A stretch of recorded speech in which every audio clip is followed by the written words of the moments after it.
Hello and welcome to Inside Katsina on Trust TV. I am Ibrahim Yusuf. Thanks for joining us.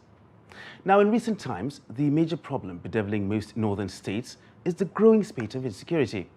Unfortunately, Katsina State is not immune to this menace.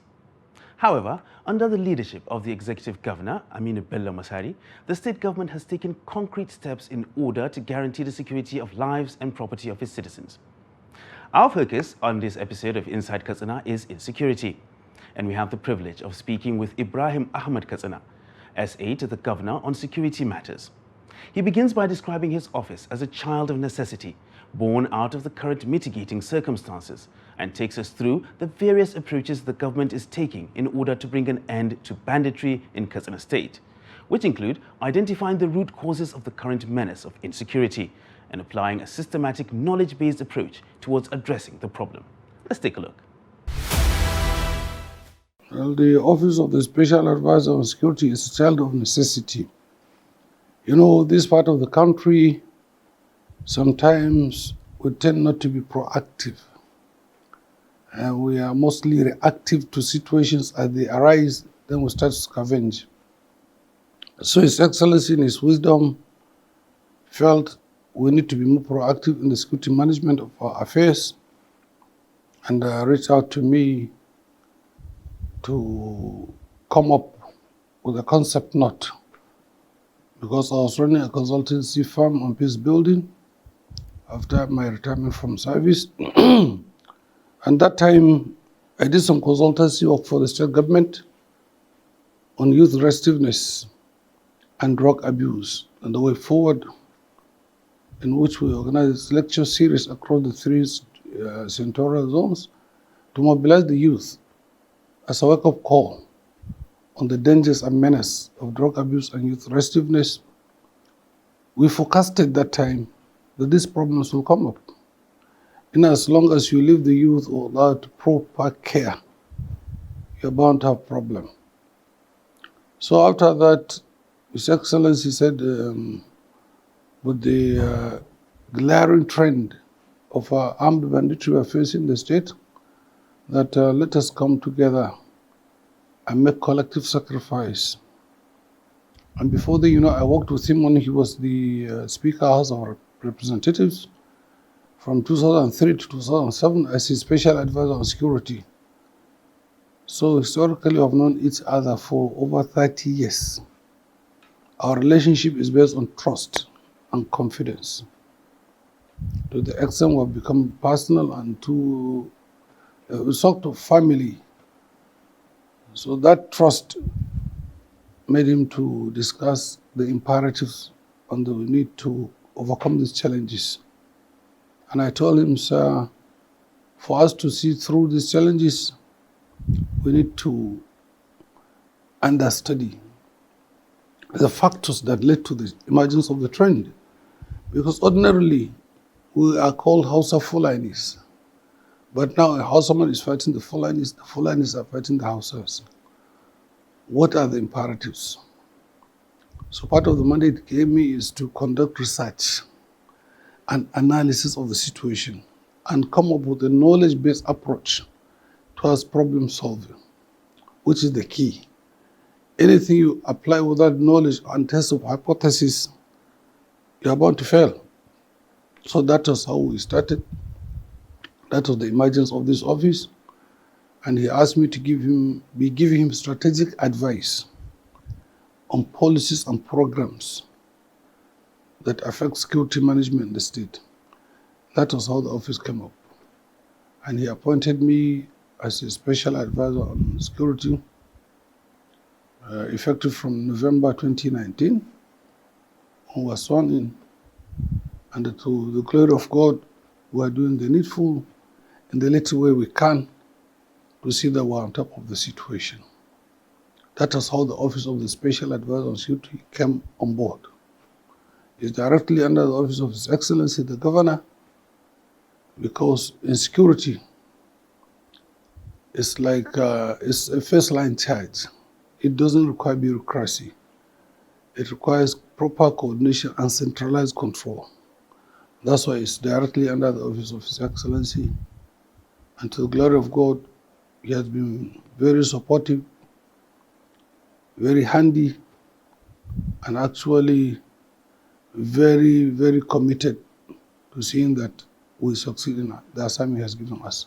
Well, I came in when there was a collapse of the architecture on security management. Confidence building was at lowest ebb because, security management is about confidence building. It's about trust. So when we came on board, the initial amnesty programs entered by the state government in 2016 and 2018 have collapsed. And there was heightened tension. Kidnappings, armed banditry was almost at the highest level. Villages were being sacked, people were being killed in schools. A lot of challenges, and members of the public were disenchanted as to what is happening. And in security management, without proper communication, people tend to develop various scenarios as to their own judgment. Because when you don't inform people correctly, they form their own judgment. So that's the situation we made the state. And we started, as I said, knowledge-based approach,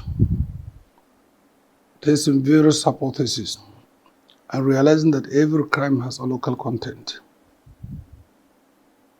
We started as such, and we realized we are having community-based problem that requires community-based solution, because our security forces are not trained to confront these challenges, the asymmetric warfare.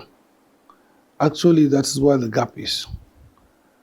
And we brought the expertise to bridge it, in that both the victims and the aggressors, you need to carry them along, as provided for in the concept of Islamic philosophy, as advocated by Prophet Muhammad sallallahu alaihi wasallam, in which he anchored the concept of unsur ahuka zaliman or mazluman, that you should help your brother, whether he's the oppressor or the oppressed. And his companions asked him, Ya Rasulullah, how can we help the oppressed? So we know the oppressed should be assisted. He said you should help the oppressor by stopping from inflicting harm to the oppressed.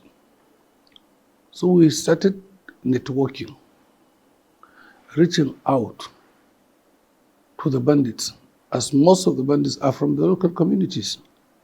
They are known. Their family structures are known. So what's the big deal? Create a fora that will link you up with them. And it should be based on trust and confidence for them to open up. So we started reaching out. We are not reaching out to make dialogue with them, but to understudy. It's also research, the imperatives of data collection. So we realize the average Fulani man is feeling that he's a freedom fighter.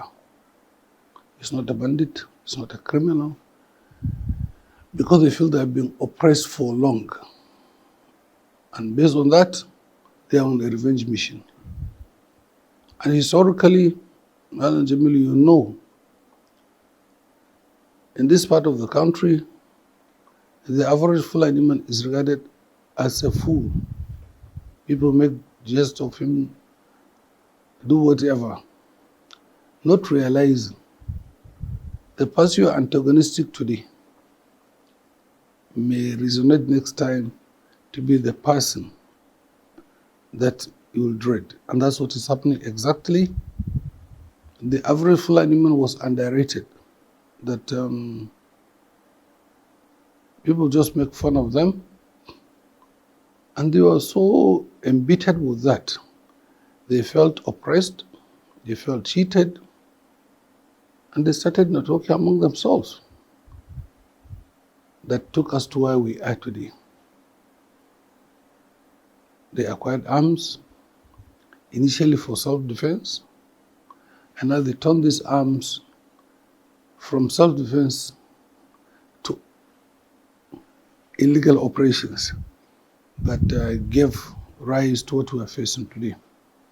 So that is how we made the state and started reaching out to people that matters, especially the traditional rulers, because they're from the various communities that are affected by the banditry, especially the frontline local government areas.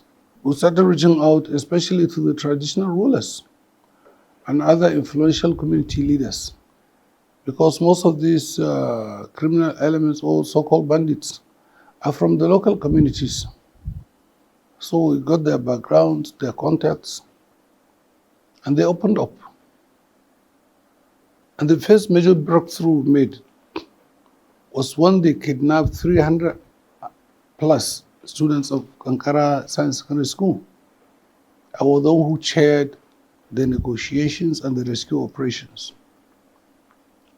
And to the glory of God, we realized the people that organized that kidnap incident are from Ankara community. But they got support from others who have superior intellect, like their leader, Awol Ndodawa, late, who provided the needed expertise in coordination and mobilization. But the real foot soldiers are from Ankara local government. We got their names, we got their family contacts, and reached out to their community leaders and to their families for them to talk to their kith and kin. What's wrong?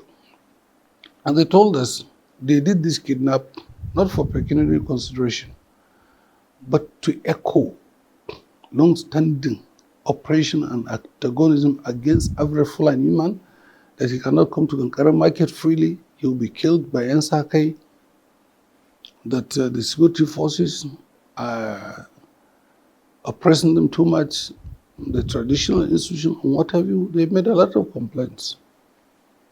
And we struck a deal with them that, look, kidnapping these children will not augur well for you. Let us understand ourselves.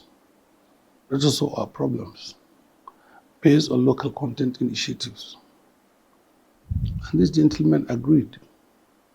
And we struck a deal which was unprecedented in the history of kidnap and rescue operation, not only in Nigeria, I think globally.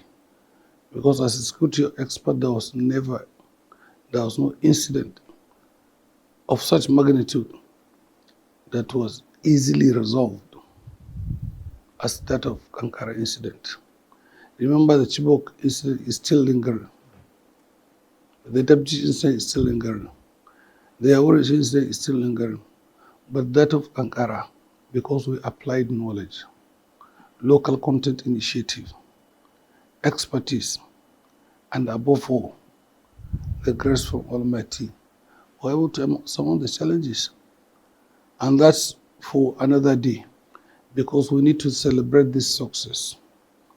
We write our memos for future generations to refer to, because it was a classical clandestine operation that we did that ushered in unprecedented success in the rescue operation, which other sectors of the security needs to understudy and make scenarios out of this for future references. So after that success, we continued to consolidate, which led to the release of over 200 kidnapped victims without payment of one dime as ransom, because we're understanding each other and trying to resolve the problems between the Fulanis and the local communities. And by extension, that is what led to the establishment of three-tier security structure in which traditional rulers were incorporated in the security management and affairs of the state. It was also a milestone action by the state government, because in the colonial period, when the colonialists realized they cannot work with the people without the support of the traditional institution, there was never a time when traditional rulers were brought closer than now. And that system of administration has given credence for the traditional institution to come in directly, act appropriately, be supportive of security operations backed by law of the State Assembly. And to the glory of God, we are succeeding in building confidence because it will help in resolving local conflicts before they manifest. Indeed, there is no development without security, and that should be of paramount importance to any well-meaning government, like that of Governor Aminu Bello Masari. We'll take a break now, and when we return, Inside Katsina continues. Please stay with us.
Welcome back to Inside Katsina on Trust TV.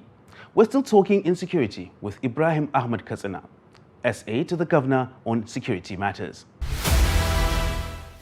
You know, when you make people realize punishment is reformative, not punitive, you succeed. Our problem is we make people to see punishment as punitive. And when you make punishment to be seen as punitive, not reformative, you are bound to have a problem. So as I said, in Katsina, we are doing knowledge-based approach to problem solving. That is, after testing various hypotheses, any measure we put in place, we gauge it. And we monitor to see its effectiveness.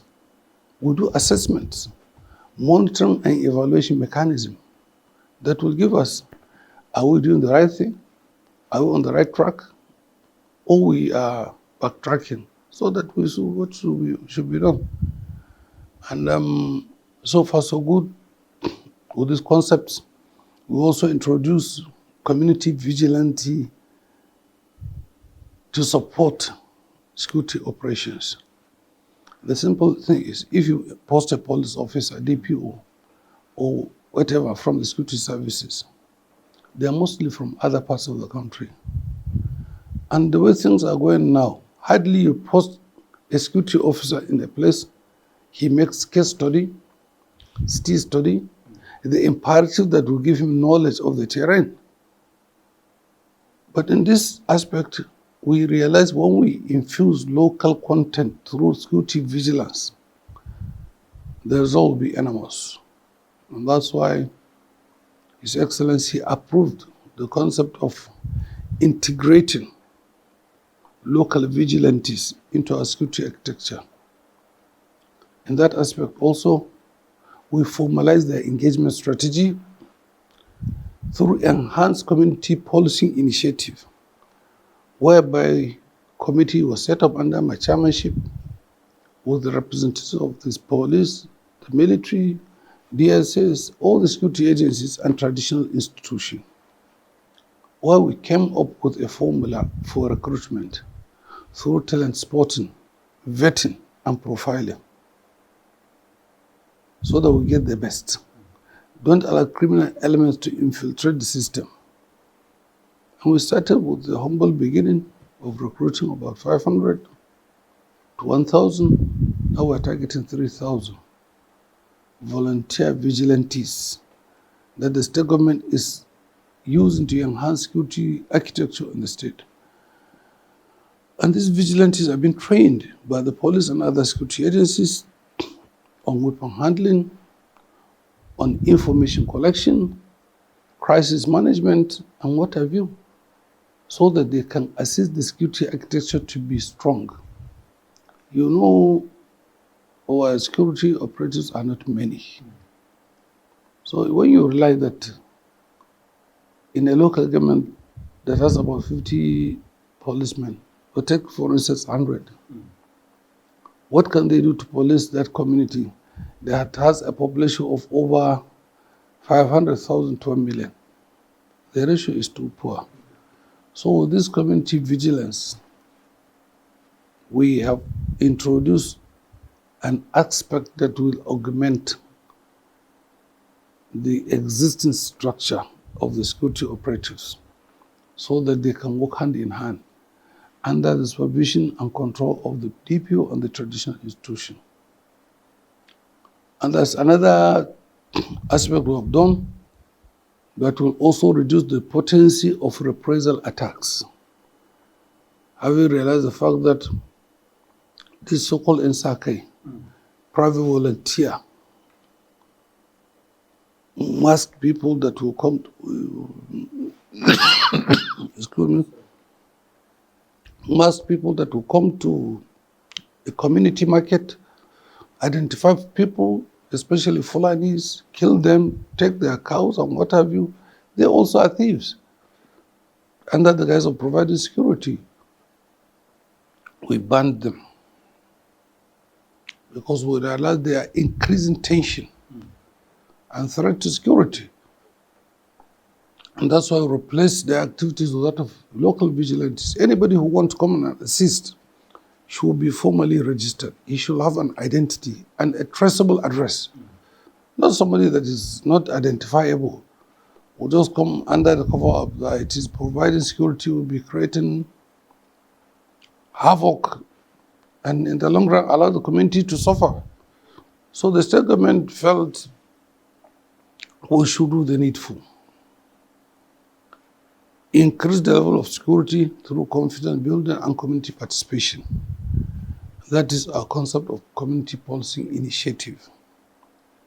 We are also opening fora for greater understanding and participation, especially the Ruga project that we're doing enhanced ranching activity.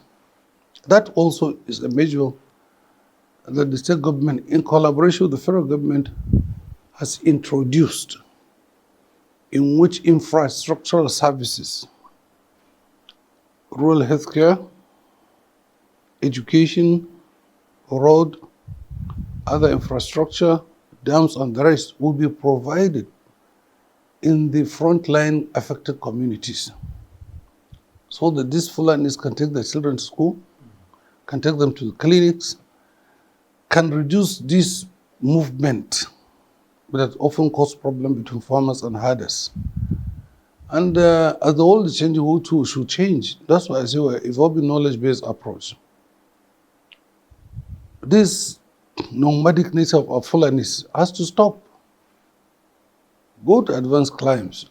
Even here, when you go to Saudi Arabia and the rest, even Niger, they don't allow the animals to be moving anyhow. Then why should we allow us under the so-called concept of tradition and what have you? No. So we are enhancing the concept of ranching through improvement in the provision of basic infrastructures that will help our Fulanis to settle in one place. With that, the tendency of networking to commit crime will also reduce. These are some of the measures we have put in place. We have also put in place the measure of banning drug abuse and political thuggery, by extension youth restiveness. Because we have realized these criminal elements are not only the Fulanis. Mostly when you make arrest, you will realize, and it's so funny, that most of the real actors they cannot even speak full day. Yeah. But the average Fulani man has allowed himself to be used as the arrowhead.